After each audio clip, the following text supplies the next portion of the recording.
ഇത്രയും നാൾ മോഹൻലാലിനെ അഭിനയിക്കാൻ അറിഞ്ഞൂടാ, ഫൈറ്റ് അറിഞ്ഞൂടാ, അങ്ങനെയൊക്കെ പറഞ്ഞ് ഒരുപാട് പേർക്കുള്ള എല്ലാത്തിൻ്റെ ഉത്തരവ് ഈ സിനിമയ്ക്കകത്തുണ്ട്. നമുക്ക് തന്നെ ഇടിക്കാൻ തോന്നുന്ന ടൈപ്പ് ഒരു വില്ല. എനിക്ക് എമ്പുരാനേക്കാൾ ഇതാണ് കൂടുതൽ ഇഷ്ടപ്പെട്ട, സത്യം പറഞ്ഞ് നല്ല സിനിമയായിരുന്നു. ഫസ്റ്റ് ഹാഫിൽ വന്ദനത്തിലെയും കിലുക്കത്തിലേക്ക് പോലത്തെ മോഹൻലാലിനെ കാണാൻ പറ്റി.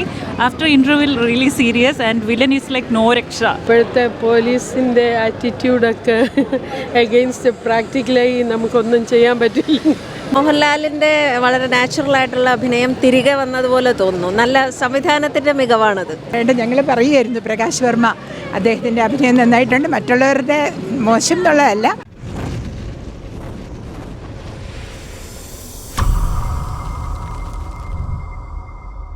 സൂപ്പർ ഫിലിം, അടിപൊളി അടിപൊളി, സൂപ്പർ സൂപ്പർ കിടും, കൊള്ളായിരുന്നു. സൂപ്പർ സിനിമയായിരുന്നു, അടിപൊളി സിനിമയായിരുന്നു. എനിക്ക് എമ്പുരാനേക്കാൾ ഇതാണ് കൂടുതൽ ഇഷ്ടപ്പെട്ട, സത്യം പറഞ്ഞ് നല്ല സിനിമയായിരുന്നു. സൂപ്പർ നല്ല സിനിമ,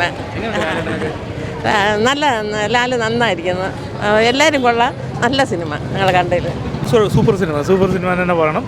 ലാലേട്ടൻ ഇതിലാണ് അഭിനയിച്ചതെന്നുള്ളതാണ് പറയാം. എമ്പുരാനിൽ പുള്ളിക്കാരൻ്റെ ഒരു കാരിസ്മയായിരുന്നു, പക്ഷേ ഇതിൽ പുള്ളിക്കാരൻ്റെ ആ ഒരു അഭിനയം കാണാൻ പറ്റി ഇതിനകത്ത്. Really nice movie. ഫസ്റ്റ് ഹാഫിൽ വന്ദനത്തിലെയും കിലുക്കത്തിലേക്ക് പോലത്തെ മോഹൻലാലിനെ കാണാൻ പറ്റി. ആഫ്റ്റർ ഇൻ്റർവ്യൂവിൽ really serious and villain is like no രക്ഷ.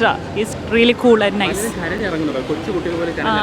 കുറച്ച് സെൻറ്റി സീൻസ് ഒക്കെ ഉണ്ടായിരുന്നു, അതുകൊണ്ട് റിയലി നൈസ് മൂവി. നല്ലതായിരുന്നു. ഈ ഇപ്പോഴത്തെ പോലീസിൻ്റെ ആറ്റിറ്റ്യൂഡൊക്കെ എഗെയിൻസ്റ്റ് പ്രാക്ടിക്കലായി നമുക്കൊന്നും ചെയ്യാൻ പറ്റില്ല. മൂവി കൂടെങ്കിലും ഒരു ക്വസ്റ്റ്യൻ ചെയ്യാമല്ലോ. കൊള്ളാം കൊള്ളാം,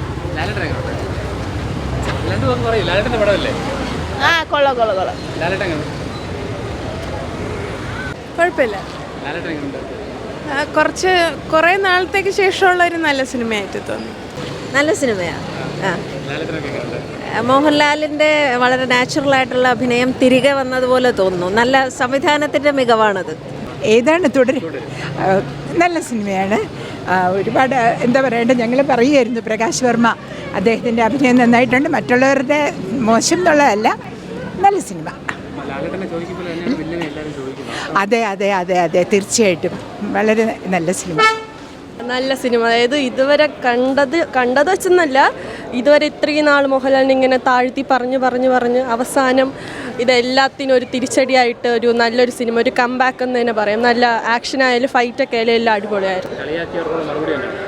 ഉറപ്പായിട്ട് അത് ഇത്രയും നാൾ മോഹൻലാലിനെ അഭിനയിക്കാൻ അറിഞ്ഞൂടാ, ഫൈറ്റ് അറിഞ്ഞൂടാ, അങ്ങനെയൊക്കെ പറഞ്ഞ് ഒരുപാട് പേർക്കുള്ള എല്ലാത്തിൻ്റെ ഉത്തരവ് ഈ സിനിമയ്ക്കകത്തുണ്ട്. അത്രയേ ഉള്ളൂ.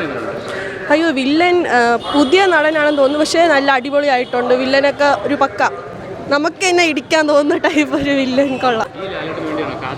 അതെ അതെ, ഈ ലാലേട്ടൻ. കാരണം ഇത്രയും നാളിങ്ങനെ കുറ്റം പറഞ്ഞ് ഇതൊരു കംബാക്ക് ആയിട്ട് വരുമ്പോൾ നമ്മൾ ഇത്രയും നാൾ കാത്തിരുന്ന ലാലേട്ടനെ തന്നെ നമുക്കിപ്പോൾ കിട്ടിയത്.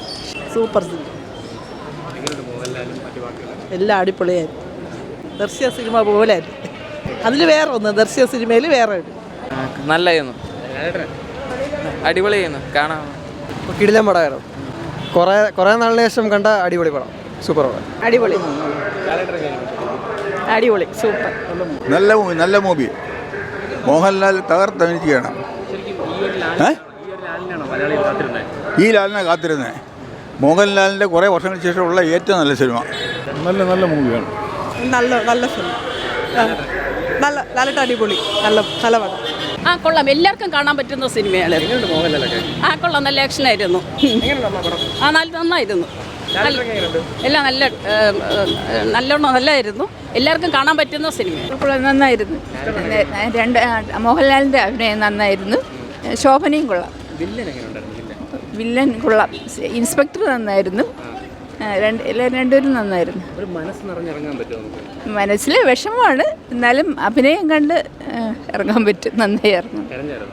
ഇല്ല, അടിപൊളി. വില്ലൻ കുഴപ്പമില്ല, കലയ്ക്ക്. ദൃശ്യത്തിനേക്കാൾ സൂപ്പർ. എമ്പുരാൻ ഞാൻ കണ്ടില്ല. ഓക്കെ.